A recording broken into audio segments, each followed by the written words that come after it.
C'est bon. Alors, Carole, bonjour. Merci d'être venue ici aujourd'hui. Vraiment, je suis très contente de vous revoir parce qu'on s'était déjà rencontrés. Oui. Où est-ce qu'on s'était vu? On s'était vu au Salon de l'Éveil à Laval. Oui. Je me promenais et j'avais aperçu votre livre que j'avais lu. Donc, Lequel livre? Montrez-le-nous. Les saboteurs sont parmi nous. Oui. J'ai lu plusieurs livres dans ma vie. Les manipulateurs sont parmi nous. Comment gérer les personnalités difficiles. Mais lui, particulièrement, m'a beaucoup aidé. En quoi il vous a aidé? Je vous dirais que le monde du travail n'est pas toujours facile. Oui. Les couteaux volent parfois bas, si je peux dire ça comme ça. C'est un livre qui nous outille vraiment à composer avec les différents types de personnalités et surtout les saboteurs et sabotrices. Saboteuses. Oui. Saboteuse, sabotrice, je suppose que, comme c'est un nom que nous avons inventé, ma collègue avec qui j'ai écrit le livre et moi-même, on a inventé ce mot, il n'existait pas pour ce genre de situation. Ben oui, je pense qu'on va décider saboteuse pour le faire simple. Mais effectivement, ce que vous dites là est important, c'est que ça peut être des hommes comme des femmes. Oui, je vous dirais, j'ai vécu quelques situations dans la jeune vingtaine, mais je ne mettais pas le mot saboteuse à la dite personne.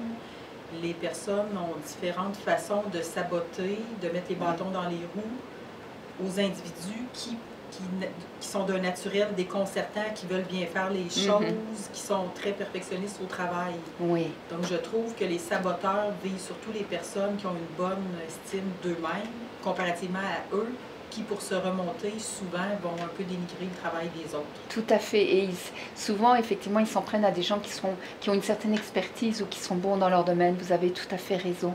Et vous, comment vous avez subi ce sabotage? Quelles ont été les différentes manières dont vous avez été saboté?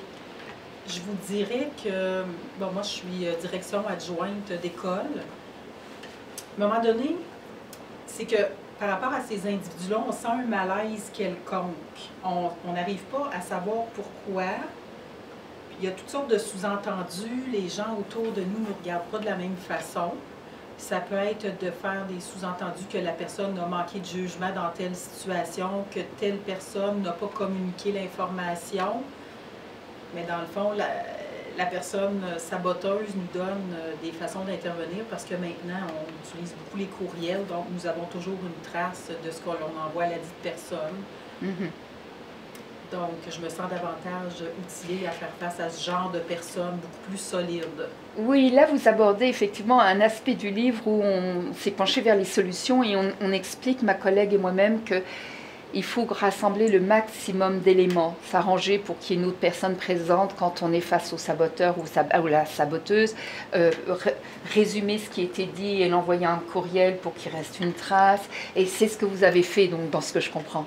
Oui, et j'adore aussi le copie conforme invisible.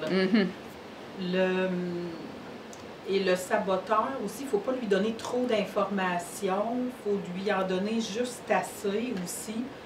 Parce que les situations peuvent souvent être virées contre la personne sabotée. Tout n'est pas clair, tout n'est pas limpide. Mais le courriel, je trouve que c'est un très, très bon outil. OK. Et qu'est-ce qui fait que vous étiez une sabotée? Parce que dans le livre, on parle aussi de la personnalité des sabotés. Qu'est-ce qui, dans votre personnalité, a fait que vous avez été sabotée, à votre avis? À mon avis, j'ai été sabotée là, à peu près une dizaine d'années, très clairement. Le contexte a fait en sorte que lorsque j'ai commencé à connaître cette personne-là, qui était un patron en haut de moi, on s'entendait super bien. 3 semaines plus tard, la personne en question est tombée malade. J'ai dû remplacer la personne et j'ai performé. Je l'ai remplacée pendant 6 semaines. À son retour, comme elle a vu que tout roulait bien, tout fonctionnait bien, elle a commencé à mettre des bâtons dans les roues, à me discréditer, à ne pas me donner l'information. Tout faire pour m'isoler, finalement. Oui, je m'en suis rendu compte parce que j'essaie de voir le pourquoi, le déclencheur. Oui. Je pense que l'ego de la dite personne, le saboteur ou la saboteuse se sent menacé et à ce moment-là, c'est là que ces communications deviennent dangereuses. OK. Comment vous avez découvert ce livre? Parce que quand on s'est rencontrés au Salon de l'Éveil, vous le connaissiez déjà?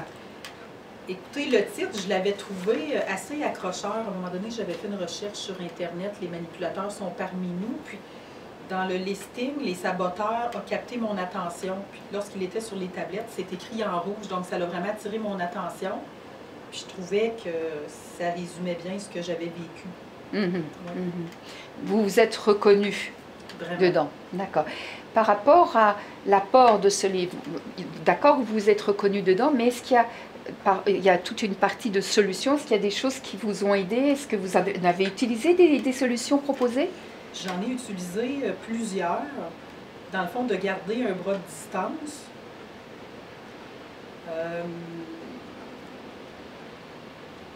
De communiquer clairement avec la personne. Parce qu'il y en a plusieurs, hein, intuitivement. On en fait plusieurs, mais je vous dirais, dans le fond, le livre m'aide surtout à voir clair et à me méfier davantage. Parce que les personnes sabotées, je pense qu'ils ont un profil de naïveté. Oui. Elles voient le bien partout, tout Oui. le monde est bon, c'est la société qui le corrompt. Je vous dirais plus que je suis davantage sur mes gardes. Je ne vois pas le monde du travail de la même façon depuis que j'ai lu ce livre-là. Ça m'a beaucoup aidé.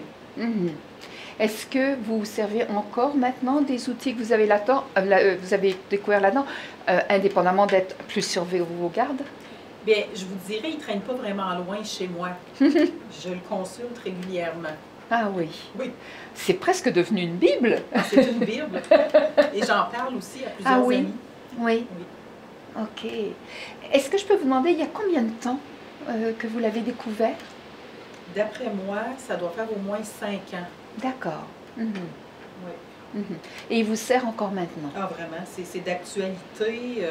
Il y a tellement de compétition au niveau du monde du travail. Il y en a qui sont prêts à aller loin pour justement gravir les échelons. Parce que les personnes, les saboteurs, je trouve qu'ils montent plus facilement les échelons au sein des entreprises que les personnes qui sont sabotées, ce qui est malheureux parce qu'il y a vraiment une perte d'expertise.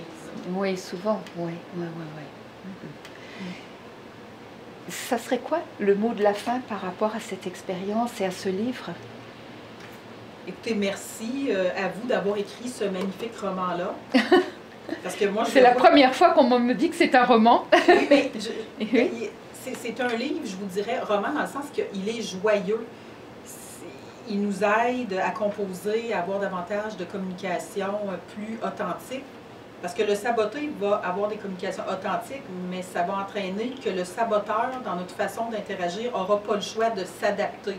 Il va être en déséquilibre ou il va fuir nos communications. Parce que pendant qu'on n'est pas en interaction avec le saboteur, on se sent beaucoup mieux. Bien sûr, oui. Oui. Puis vous avez appris maintenant qu'il vaut mieux être deux face à un saboteur pour qu'il y ait toujours un témoin. Effectivement. Oui. Est-ce que, j'avais dit que c'était la fin, mais je pense à une question là.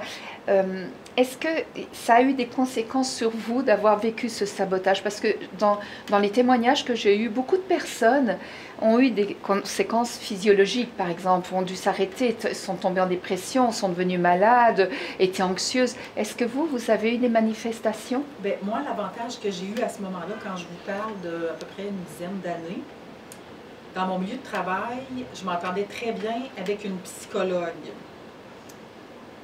Et là, à un moment donné, j'avais besoin de ventiler. Je lui en ai parlé. D'accord. Donc, je ne me sentais pas nécessairement seule. À la maison, je ventilais aussi avec mon conjoint. Comme j'étais bien entourée, quand on fait face à un saboteur, il ne faut pas avoir peur de parler à une personne de confiance. Mais tout c'est à sûr, fait. J'étais beaucoup plus épuisée, j'étais plus sensible. J'avais de la peine parce qu'on se sent vraiment impuissant. Oui. On se sent seul Oui. dans cette situation. Oui. Et donc là, vous avez eu cette chance d'avoir votre conjoint et cette aide par cet ami psychologue. Oui. Oui. Et ça, c'est vrai que c'est quelque chose que je recommande dans le livre, c'est de se faire aider, hein, parce que c'est pas évident du tout de se sortir de cette situation. Hein. On a souvent l'impression d'être sans solution. Effectivement. Puis on sent qu'il n'y aura jamais de fin. Puis, à un moment donné, dans cette situation-là, moi, pour mon équilibre mental, j'ai dû changer de milieu. Ah oui. Donc, changer de milieu, ça m'a permis de ne plus travailler avec la dite personne. Mais j'ai développé ma résilience parce que Ça s'est passé au mois d'octobre-novembre, mais j'ai travaillé jusqu'à la fin de l'année, jusqu'à la fin de mon contrat, afin de m'en trouver un autre. D'accord. Donc, vous diriez que cette expérience a eu des aspects positifs pour vous? Je me dis, il faut toujours voir le positif dans chaque chose que l'on vit, mais c'est sûr, lorsque l'on est dedans, on ne trouve pas ça super positif.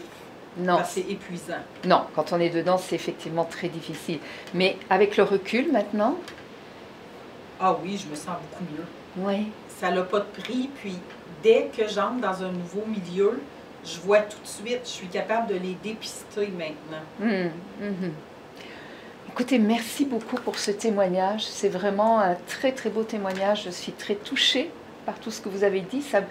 Parce que quand j'ai écrit ce livre, mon objectif à moi était effectivement d'aider les personnes qui se trouvaient dans des situations similaires à ce que vous avez vécu. J'en avais dans ma clientèle, j'en avais autour de moi. Et donc j'ai voulu donner un outil, ou plutôt des outils, mais facilement abordables. Et j'ai pensé à ce livre et vous me confortez dans le fait que j'ai bien fait. Vous avez vraiment réussi haut la main. Là, je le recommande à chaque personne qui vit des situations pas faciles au travail. Ben écoutez, merci beaucoup et puis je vous souhaite une très belle continuation. Merci à vous. Merci. Alors, il faut que j'éteigne ça.